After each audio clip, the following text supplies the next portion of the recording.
अब आइए ले चलते हैं आपको सीधा महाराज जी की इस बहुत ही अलौकिक और दिव्य घटना पर। दोस्तों, व्यास जी जो कि महान रामायणी हुए हैं, सदैव हनुमान जी और बाबा नीम कर महाराज जी को रामायण का पाठ करके सुनाते थे। जब व्यास जी को एक बार मालूम हुआ कि महाराज जी ने एक व्यक्ति को मात्र 5 रुपए दिलवाकर उसे अपनी पत्नी के नाम से एक लॉटरी टिकट लेने को कहा। व्यास जी यहाँ पर भली भांति जानते थे कि अगर बाबा ने किसी को कुछ कहा है तो इसके पीछे एक विशेष कृपा अब होने वाली है। उस व्यक्ति ने ऐसा ही किया। महाराज जी के कहने के अनुसार उसने 5 रुपए का लॉटरी टिकट अपनी पत्नी के नाम से ले लिया और इसके बाद में फलस्वरूप दोस्तों उसकी 5 लाख की लॉटरी लग गई। वह व्यक्ति मिठाई बांटने आश्रम में आया और बाबा को बहुत धन्यवाद कहा। व्यास जी को जब ये बात पता चली कि महाराज जी के दिए हुए आशीर्वाद के कारण उस व्यक्ति की 5 लाख रुपए की लॉटरी निकली है। दोस्तों, ये भी उस समय जब 1960 और 70 का दशक था। तो महान रामायणी व्यास जी ने भी महाराज जी से ऐसी ही कृपा की आकांक्षा कर ली। यहाँ तक कि सोचने लगे कि यदि इतने रुपए मिल जाते तो कथा वार्ता के लिए इस भाग दौड़ से भी जान बच जाती।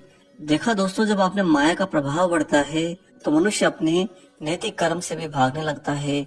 यहाँ पर व्यास जी ने विचार कैसे कर लिया कि जो इतने वर्षों से निरंतर प्रभु श्री हनुमान जी को, बाबा नीम करोली महाराज जी को रामायण का पाठ करके सुना रहे हैं, वह माया आने के बाद में इसे एक भागादौड़ से ज्यादा कुछ नहीं समझेंगे।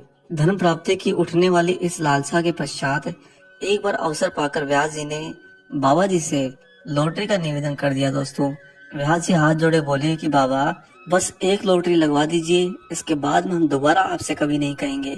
यहाँ पर दोस्तों भक्त की आत्मा और कर्म की लड़ाई थी। महाराज जी ने सुनकर कुछ नहीं कहा, बल्कि वह तो चुप्पी लगा गए।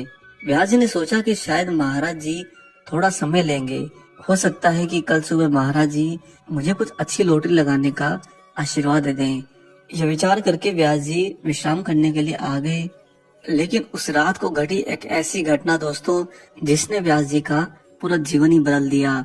क्योंकि उसी रात को जब व्यास जी सोए तो स्वप्न में उन्हें श्री हनुमान जी के दर्शन हुए। हनुमान जी सपने में आते ही व्यास जी की पीठ पर मुष्टिका से प्रहार करने लगे। बस एक झलक व्यास जी हनुमान जी के मुख दर्शन की कर पाए थे, इससे ज्यादा वह कुछ देख नहीं पाए, क्योंकि हनुमान जी ताबड़तोड़ उनकी पीठ पर अपने मुट्ठी का प्रहार कर रहे थे। हनुमान जी की मुट्ठियों से ऐसा दर्द उठने लगा कि अनायास ही उनकी नींद खुल गई और उन्होंने अपने आप को आश्रम के कमरे में पाया। एक बार के लिए तो उन्हें थोड़ा सा धैर्य मिला, परंतु अगले ही क्षण दोस्तों उनकी पीठ में वो भयंकर दर्द होने लगा जो सपने में हनुमान जी की मुट्ठी प्रहार के कारण